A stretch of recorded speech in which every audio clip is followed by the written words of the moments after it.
I'm tired of feeling the way I feel every day. I'm tired of how I feel. I'm tired of lying to myself, lying to people, and just being some piece of shit. And I always knew in the back of my mind I could be something special, but I knew the work it was going to take was going to kill me.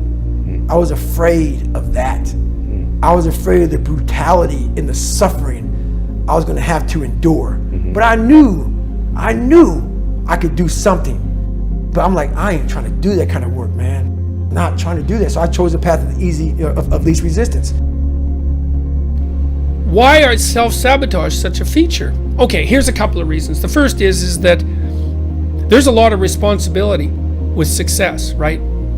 So if you say yes to things and you do a good job and you bear a large burden, then you have to carry it. And a lot of that might be success, but failure is a lot easier than success. Plus you can complain about it and whine about it and be a victim and garner all sorts of kudos from yourself and others that way. So there's that. It's just failure to adopt responsibility. But then I would say too, there's also revenge on the self and God. That's partly why I like the Cain and Abel story so much once I sort of figured out what it meant. People have a hard time not having the kind of contempt that borders on self-hatred for themselves, partly because, we are fragile and mortal creatures and prone to error and malevolence, and we know that of ourselves better than anyone else. And because we know that, we're prone to punish ourselves and to think ill of ourselves. And one of the things I learned from Jung was that the injunction to do unto your neighbor as you would have him do unto you was an equation rather than a statement about how to be nice to people, and that you have an ethical obligation to treat yourself as if you're a person of value, even if you don't really feel that you owe yourself the same treatment that you would give someone that you cared for and loved. And that's a really hard thing to learn, because you kind of have to detach yourself from your knowledge of all your insufficiencies and your flaws and treat yourself with dignity and respect. At least the dignity and respect due someone who's faulty that could conceivably learn. And that's a very difficult ethical lesson to learn. It's easier to beat yourself continually on the back of the head with a club and to feel it's justified given how much you know about how wretched and useless you are. So let's say there's two reasons. One is that you don't want the responsibility, so it's not really self-sabotage, it's just avoidance of responsibility and consequent failure. And the second is punishment, self-punishment that seems only just given what you know about all your pathology and error and insufficiencies. And what got me to this point was I was just the opposite of what I am today. I was that guy who ran away from absolutely everything that I got in front of me. But not many people knew that. Like the real me was like this very scared, insecure, stuttering, got beat up by his dad, all this kind of stuff. First of all, you have to start your journey. And many of us think because we're born into this world that we have started our journey. It's not it, man. That's not it. It's not that simple. I wish it was that simple. Many people have died and lived to be 100 fucking years old and never started their journey. That journey starts when you start to meet yourself at that battle. You start to battle yourself and start to break down those walls that you in society start to build in your own mind. Once you start to break down those walls, you've now started your journey. Your journey has to be hard at first. I couldn't run. The first thing about it was, so I said to myself, I'm gonna run 4 miles. My first run out the gate, I'm gonna run 4 miles. I ran a quarter of a mile, walked home, sat on the couch depressed. I said, man, there's no way I can do this. But what I realized though, is I wasn't gonna give up. I'd given up a million times. And I thought about how would I feel at 50 years old if I gave up now? I mean, not to have, so I kept all this stuff in my mind. Basically, I started becoming obsessed. It didn't happen that night on the couch. Right. Over a period of time, I started becoming obsessed with studying, with weight, with being somebody, with making people who thought I was gonna be nothing kind of like feel like shit. I became obsessed with, you have to make this right.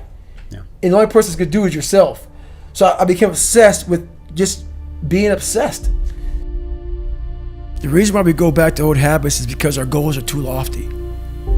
We're not achieving our goals fast enough. So what happens is, you know what? Oh man, we're very impatient nowadays. For me, it was good. I didn't have a phone. I was out of this world by myself. It was a race against David Goggins. It wasn't a race against, God, I want to look good for this person or that person. It was me. I got to change myself. So for me, if I lost 5 pounds in a week, I got a feeling. I allowed myself to feel proud of that. I didn't look at, I got to lose 106 pounds. I'm like, man, I went from 297, now I'm 292. In 1 week, man, I'm killing it. We're not proud of ourselves for the small accomplishments. What we need is this monstrosity of a thing to happen and say, I did it. Nah, there's a process that you have to go through, and patience is the process. And if we don't have patience, after a week, I haven't lost 30 pounds, man, I'm done. I'm over it. So that's what I found out with people, man. They're not patient enough to realize and to enjoy the moment, not live in it, just enjoy it. There's no finish line in life, but enjoy that moment. Roger that, man, I lost 5. Let me go 10 next week. So that's the whole thing about it. That's how people lose it. Shakespeare, between the acting of a dreadful thing and the first motion, all the interim is like a phantasma or a hideous dream. And that's Brutus from Julius Caesar. And Brutus in the play is plotting to kill Caesar, someone he was loyal to. In Shakespeare, the master of understanding human nature, he captures what that feels like. And here's what these lines mean: between the acting of a dreadful thing. So that's the moment. That moment when you're waiting to do something that you don't want to do. And the first motion, so that's when you actually start doing that thing that you don't want to do. All the interim. Now this is all that time in that moment while you are waiting to take action is like a phantasma or a hideous dream. So that moment when you're waiting to do something, it's like an apparition, a hideous dream, a nightmare. And so the battle, the struggle, it takes place in that moment. It's not knowing what to do. That's not the battle. It's not actually doing it. That's not the battle. It's the moment in between. It's the hesitation. Hesitation is the enemy. And in war, understanding where the enemy is allows you to defeat him.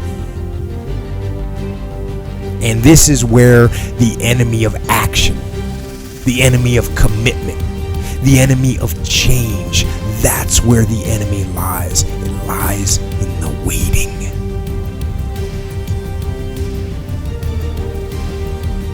And all you have to do to win is overcome that moment, the waiting, the hesitation. All you have to do is go. Move. Take action.